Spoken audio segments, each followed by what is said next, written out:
Good morning, ladies and gentlemen. I've been working with Ian for 12 years on this problem, and we've not got as far as I'd originally thought in 12 years. But everything we have found out in that time convinces me that we are on a reasonable track, because all the data is self-consistent. When I hear people like Greg talk, it's consistent. When you use different techniques, you get consistent data. Part of the slowness in moving forward, David, has been arguments with referees over why aren't you considering plastic models? Why are you using polycarbonate? Is polycarbonate continuum crack growth rate? Why? And we've wasted time. And at the end of the day, we won the arguments, at least so far as we got the papers published. But the point that Phil said really interests me. So far, we've not succeeded in putting our arguments in terms the rest of the community understands. And so, we're not making headway here, despite the fact that we believe that we're on a good track. And so I've been working towards defining that we are considering the concept of plastic inclusion, which is an original Eshelby concept. And we're using the concept as a bridge between local crack plasticity, which is where the crack growth mechanisms occur, and the global elastic field, which is what we all agree drives something. And as I'm an engineer, what really interests me is how do we work out a better parameter to calculate crack growth rates in ahead of something, not backwards, looking at it and saying, oh, I can understand this in the nth detail. And I would also say that I may go slightly off-piste in this talk and skip through bits a bit more quickly, because if I had my time over after the discussion this morning, I'd completely redo the talk and present it in a different way. So, sort of outlines this, why do we need a multi-parameter approach to crack tip stresses? And then I'll have a brief look at our model, which is a Mushkevich-Vili complex potential extension to the Williams crack tip stress field of 4 parameters. And I'll explain why we've come up with this particular model. And as I say, really what we're doing is considering the plastic zone as an inclusion. And when ignoring plastic deformation, we're ignoring plastic models, and all we're saying is, if you take a plastic zone, a transform zone, and you stick it into an elastic material, you've got compatibility strains of the elastic plastic boundary that so far virtually no one's considered. And those compatibility strains give you shear stresses. And they like to give you shear stresses in 2 directions, across the zone and in line. But if you've got a fairly thin specimen, then the transverse stress is going to be fairly low through thickness 1. And you can prove that because not only do you have the shear strains in polycarbonate, but also in polycarbonate, you can see the crack tip fringes don't go back, the photoelastic fringes don't go back to the crack tip, they go behind the crack tip, and that means there's a stress in that direction. And so we're moving towards a model where we say, okay, we'll consider a contact stress, but the early work showed us that contact stress in polycarbonate at least is very low. It is not the cause of the problems we see. And for some time we've also been thinking that you cannot ignore the crack tip wake. It is all part of a plastic zone, and that plastic zone, because of the compatibility stresses and strains, will have an influence on the elastic field. And so we've done many things. We've looked at the identifying the crack tip position very closely. We've looked at, if you do photoelastic imaging, and indeed we're going to do on DIC, which parts of the stress field influence what you're measuring more accurately or more closely. And so for the photo, you come to a specific region in the total elastic stress field, and you look at that, and you use that to define your model. So experimental verification, Ian's talked about a bit. We've mainly done photoelasticity with this model, and a bit of DIC with this model. And really where I wanted to get to is fatigue crack growth rate, not in polycarbonate, that's as far as I've got, but in metals. And the DIC is so you can go to metals. And we've solved this model now such you can apply it to the displacement field in DIC and back out your K factors for our model explicitly. So K works fairly well. Characterized fatigue crack growth rates, underpin defect on approach. And you can modify it supposed to account for plasticity-induced shielding with delta K effective. But there's still controversy around all of these, and these issues present a full understanding being obtained. And so is a single parameter approach sufficient to describe crack tip effects? If not, how many do you need? Is there an alternate fraction mechanics description of the stress field? Is really where I'm coming from. Because you can take more parameters in the Williams expansion, and you can fit those. But this doesn't really advance the understanding much. What is this plastic zone actually doing to the elastic field? And so, for a long time it's been clear that the extent and shape of crack tip plasticity is affected by T-stress. It's the second term of the Williams expansion. It's non-singular, etc., parallel to the direction of crack extension. And at a small scale, you're getting T describes the effect of in-plane geometry and loading type on plastic deformation around the crack tip. And you can do 3D FEA, people have. And there's two T-stress influences, stationary crack open displacement and residual plastic deformation.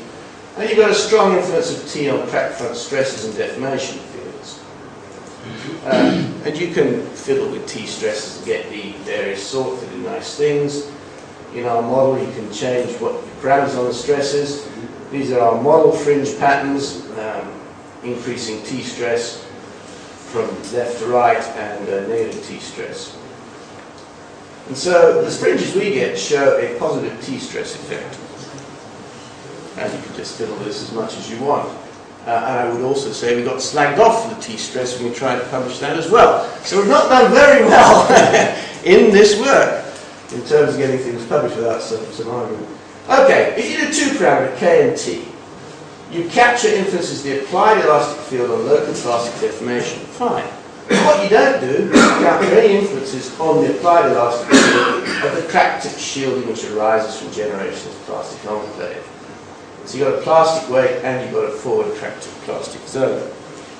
And we've actually considered full field analysis. Our elastic model, mathematical model, is a full field model. We've tried with full field photoelasticity, full field DIC. We can include more terms in our model, and then just more terms of the Williams model, so that you can then deal with including bits of the deformation field, stress further away from the crack tip. And we've considered behind the crack tip and ahead of the crack tip. And so I say this SUV plastic inclusion is a very useful concept. So the idea is part of the material has undergone instantaneous transformation of properties, and you're therefore going to possibly have fracture surface contact, which is traditional crack closure. And I've gone off the term crack closure and now prefer the term shielding. And you're going to have compatibility-induced shear stress at the elastic plastic boundary. And they have to arise because plastic deformation is a constant volume process with a different Poisson's ratio. And you can see that they do, at least in the photoelastic data. So what we've initially done is the crack tip stress model incorporates realistic assumed influences of plastic enclave in terms of an exponential 1 upon minus r distribution of contact stress. And we've assumed shear stress acting along the plane, and we've got a T stress, and we've calculated a K stress. We've done that behind and ahead of the crack tip, which is sort of interesting because some of these terms rotate as you move from behind the crack tip to ahead of the crack tip.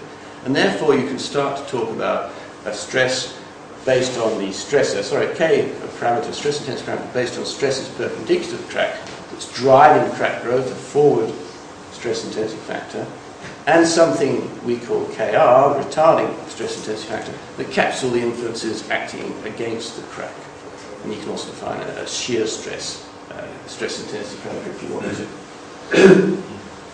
Okay, so we're ignoring, as I say, plastic deformation. You don't need it if you're an engineer. You never have, really. Probably never will. Because what I want to know is how can I predict fatigue crack growth in the presence of overloads or in the presence of different R ratios and capture the effects on the plastic zone elastically. So we've got this mass equation. We calculate a stress analogous to K, a T stress, a weight contact stress. And we have that distribution which decays with R minus a half. Compatibility induced shear stress, the elastic plastic boundary. And we've called this the Christopher James Patterson model because it sounds good, and CJP is shorter than saying anything else really. And we've validated that by fitting to a photoelastic fringe pattern. We've also taken this mass model and solved it for displacement fields, the DIC, and directly from the displacement field you can back out the K factors we use and calculate them, and therefore we can now do metals. And you end up with this sort of equation for the photo E, photoelastic fringe order number. Now all of this is not straightforward. I mean, Phil's made the point this morning, these experimental techniques are not easy. And certainly when you get to this level of complexity, you try and look at a number of things. It turns out it's tediously time consuming. You have to check your models right. The early versions we did used a genetic algorithm which was awfully time consuming. Now we have a mathematician, it's a lot less time consuming. So we haven't got as far as we would like over the years. Because you get a number of unknown parameters, and what we then do is take the model, the elastic mathematical model there, and we find the parameters by fitting our model to the real experimental stress field. And so there's nothing we're doing that can be argued with physically. It is genuine. We model this crack flank contact stress. You get a Lin term arising from the mathematics. We model the capacities reduce shear stress. So I said really what all I'm trying to do is think of something that we can use instead of just K that might characterize the growth rate a bit better. And so you end up with this net tensile stress that we believe drives crack growth, a net direct stress opposing crack growth, and a net shear stress. And we can define 3 stress intensity parameters in this sort of way. And the Kf is not the same as K1, it is different and lower usually in crack growth rate. And this looks to be fairly positive. And so far we've looked at 2mm thick compact tension. We have done some metal in DIC and Ian's presented some of that. But over the years we've done more in polycarbonate and photoelasticity. But we're going to change that in the future. And the point I want to get to is if you have a look at this little video here. This is cycling the values here. These are K values. This is stress intensity factor values. They're fairly low, but it's a fairly small cycle. Kmax is about 1.1 megapascal root meter. And these are photoelastic fringe patterns. And up to about K at 0.2, which is equivalent roughly to a closure value of 0.2 if you want to think of it that way, if you look close enough, you'll see that the fringes are shrinking. Energy is being released from the front. And so the issue is that when you measure, we've done this and we solve for a weight contact stress, it's very low. So I've come to the conclusion that it is the elastic zone and the compatibility stresses on that elastic zone at the interface between the elastic and plastic regions that are really controlling the effect of the plastic zone on the forward elastic field. So this is why, and so the things you really need to know are what shape does this plastic zone have, what are the stresses and strains, just one side of the boundary and just the other. And from that you can then refine the mathematical model and get a better mathematical model that will describe things better. And then you'd really like to see, can you get a sort of single value new K or combination of K that will predict fatigue crack growth rate. So this is going up. For some reason the student concerned did not take it through a whole cycle, but then they never listen to you, do they?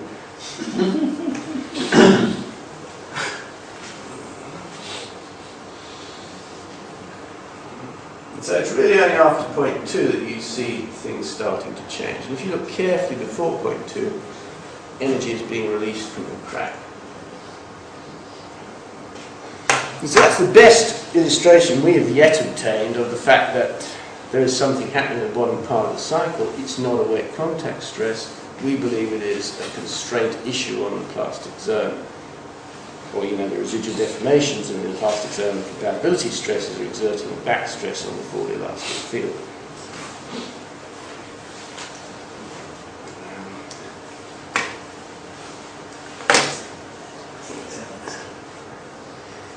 Right. Now, along the way, we've actually gathered quite a lot of data about polycarbonate, and we intend to write a paper on fatiguing polycarbonate and solve all the problems. Not get slagged off for using polycarbonate, but hope to get some kudos for using polycarbonate. But this is a used and well-established phase stepping technique. You mask the regions surrounding the crack where plasticity is present. You can have a look at the plastic zone size using the Dugdale equation, because we need to mask out the region where you have plasticity. And as I say, we have exhaustively explored which regions you should use in the stress field to get the best answer in terms of the fit to the data. Interestingly, we've also used confocal laser scanning microscope, and because of the change in refractive index in the crazed region, you can actually pull the plastic uniform zone out of the material and have it standing proud as a lump, apparently. And so this is a new piece of work we also want to mention in our paper on fleet polycarbonate, that you can use confocal laser scanning microscope to see the plastic zone really well in polycarbonate. And oddly enough, some people do have an interest in fatiguing polycarbonate.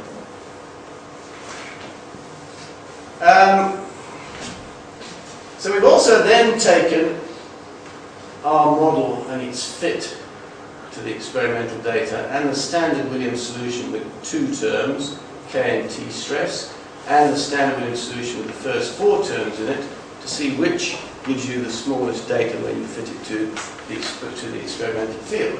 Remember, the experimental field is right. That's what the crack is experiencing. All we're trying to do is find a model that fits it. So this is Williams' model, 2 parameters.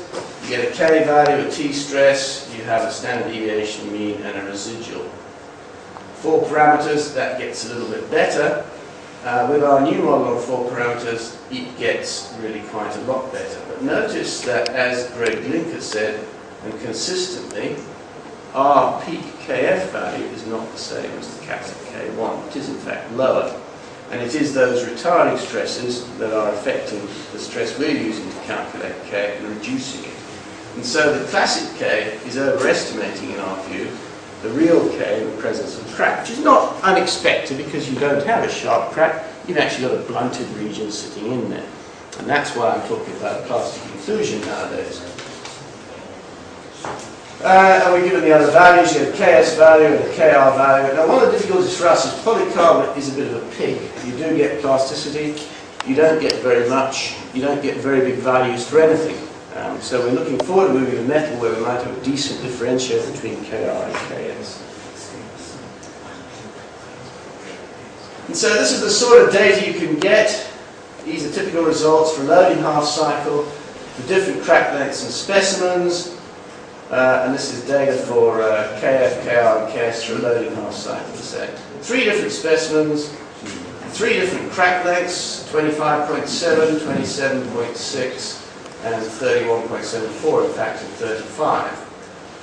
And the data is doing sensible things. These will be your Kf, these are Kr, and those are Ks data. And the Ks doesn't change very much, which is not surprising, but there are differences as you increase the crack length in Kf and Kr. You can also start to have a look at stress ratio influences, and again you get moderately sensible data and say one of the problems with polycarbonate is it doesn't do very much. It fails about 1.3 megapascal per meter. And it would be really nice to have something where you have big K values and change your plastic zone and stresses quite a lot. But the Kf doesn't vary too much. It's lower than the peak K1 always. Ks has some small changes, but there are some reasonable changes in Kr. That's 0.1 at the top, and then that's 0.5 is the clear stuff, and 0.3 here. So you are seeing differences in the Kr value as you change your stress ratio. And that's sensible. That's what you should find. So now the next stage we've never quite got to is getting enough of this data to see can we combine Kr and Kf and start saying some value of this will predict the same growth rate under a variety of conditions where similitude means that K fails. And if I can get that far, I think I'm on a winner. But I do understand a bit how Paul Paris felt and struggling to get his paper published. You know, you can get slagged off unduly. So initial results, we believe, indicates that the thinking behind this new approach, which is what does the plastic enclave, which is blunt, do to an elastic applied field, gives a better fit between the model and experimental data using a traditional KT approach, or even more terms, the Williams solution. We believe the improvements because we capture better the effect of local plasticity. We get sensible trends in these new stress intensity parameters as a function of crack length, stress ratio and overload. You can apply this model to solve the displacement equation and use it with visual image correlation, and we've done that. And you can then directly get the stress intensity factors from that. Future work is going to be aimed at finding the plastic zone shape accurately using a range of techniques on micro and macro scales, finding these strains accurately one side of the elastic boundary and the other, and then getting a better mathematical model that will predict the stress field, the strain field we actually see. And then seeking ways of combining any of those parameters into a single value description for deep crack growth, which may or may not be possible. And so I think that this is a sensible approach. Everything I see from people like Greg and indeed other people's models on crack tip stresses and strains fit into it fairly well. And it avoids dealing with plasticity, because I still have this problem. How do you go from something that's dominated by crystal structure and materials to something that is a continuum mechanics parameter, which has a number of fundamental assumptions about isotropic, homogeneous, etc. As an engineer, you want to be at the top end of the spectrum and not down at the crack growth side of it. You need to understand micromechanisms, in my view, to design materials to give you higher toughness, higher resistance to fatigue crack growth. But then you want to ignore that, and you just want to know, if I put on a set load, what's the crack growth rate? And I think this gets a little closer to that, so thank you.